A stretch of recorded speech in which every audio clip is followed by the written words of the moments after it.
आप देख रहे हैं वाल्मीकि रामायण भाग 4 एपिसोड 1 दंडकारण्य में प्रवेश। पहले हमने देखा था कि कैसे भरत ने कैकेयी की मांगों के कारण मिले साम्राज्य को स्वीकार नहीं किया। वे एक सच्चे इक्ष्वाकु राजकुमार थे। उनका ध्यान न्याय संगत काम करने पर था, न कि अपने स्वार्थ पर। उन्होंने चित्रकूट जाकर श्री राम से वापस आने का अनुरोध किया, लेकिन जब श्री राम नहीं माने तो उन्होंने श्री राम के नाम पर राज्य के प्रमुख कार्यवाहक के रूप में शासन करने का निर्णय लिया। श्री राम, लक्ष्मण और सीता जी फिर चित्रकूट से दक्षिण दिशा में दंडकारण्य की ओर आगे बढ़े। आइए अब पढ़ते हैं वाल्मीकि रामायण का तीसरा कांड, अरण्यकांड। दंडकारण्य में प्रवेश करते ही श्री राम, लक्ष्मण और सीता जी ने एक आश्रम देखा।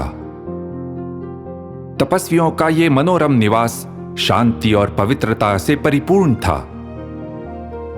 यज्ञ करते महान ऋषि, निर्भय होकर विचरते हिरण तथा हवा में गूंजती वैदिक मंत्रों की ध्वनि और पक्षियों की चहचहाहट। उन्होंने अपने धनुष से प्रत्यंचा उतारकर आश्रम में प्रवेश किया।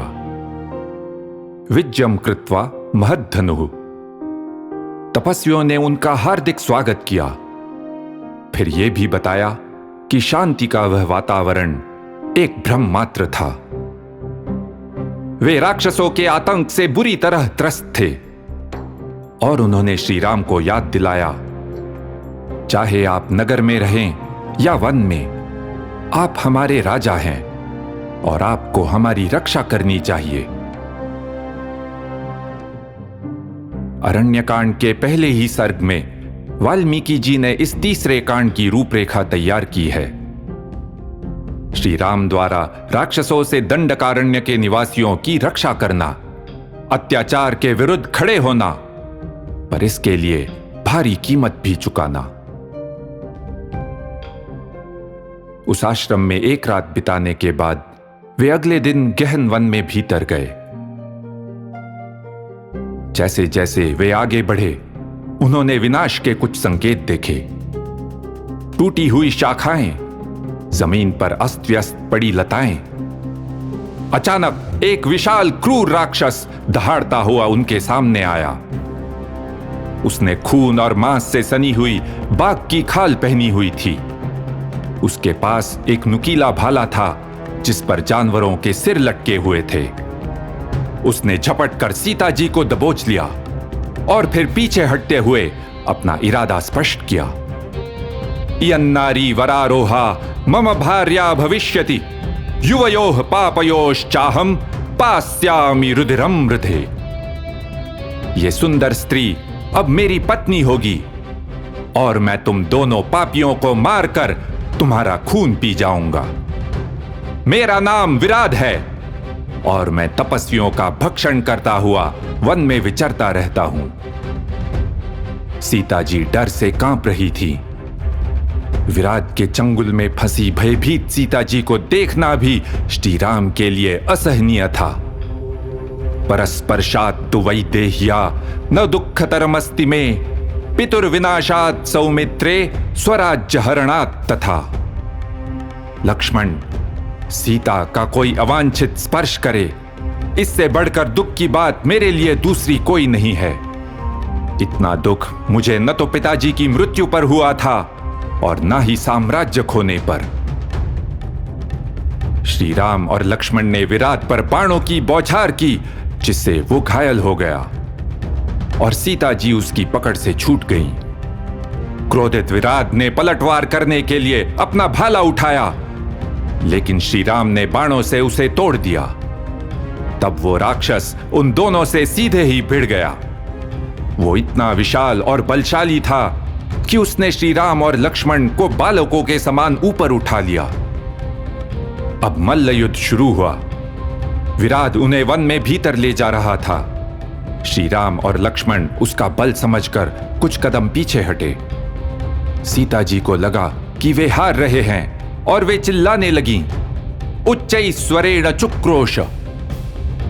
लेकिन उत्कृष्ट युद्ध कौशल का प्रदर्शन करते हुए श्री राम और लक्ष्मण ने चतुराई से अपने हमलावर की भुजाएं तोड़ दी।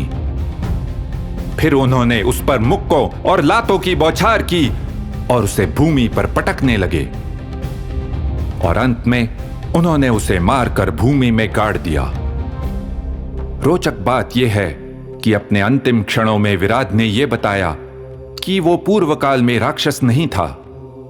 यह एक और प्रमाण है कि राक्षस कोई अलग नस्ल नहीं थी।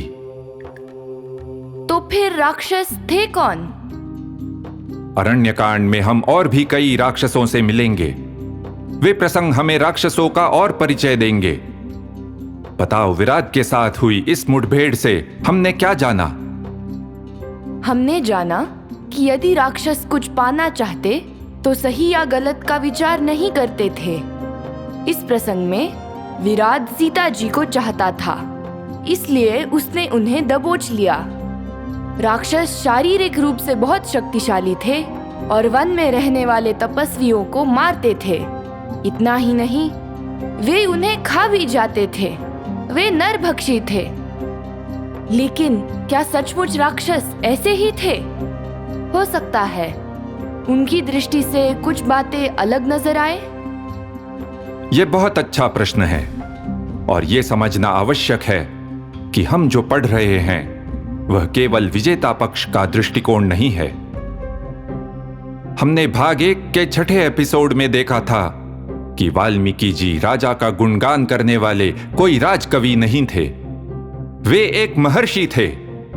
और देखो, इन महान ऋषियों और शक्तिशाली राजाओं के परस्पर संबंध किस प्रकार के थे। भाग 3 में कैसे भरद्वाज मुनि की कड़ी पूछताछ से भरत के लिए कुछ भी कहना कठिन हो गया था।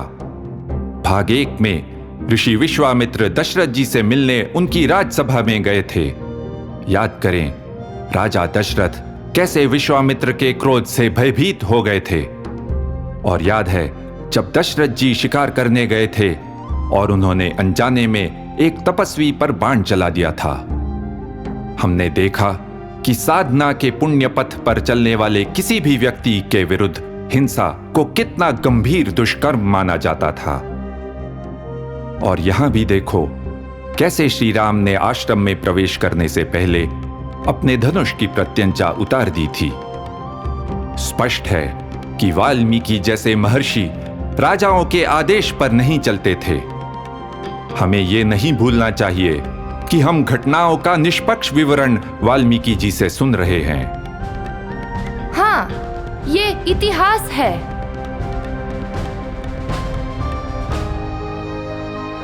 इति ह आस, ऐसा ही हुआ था।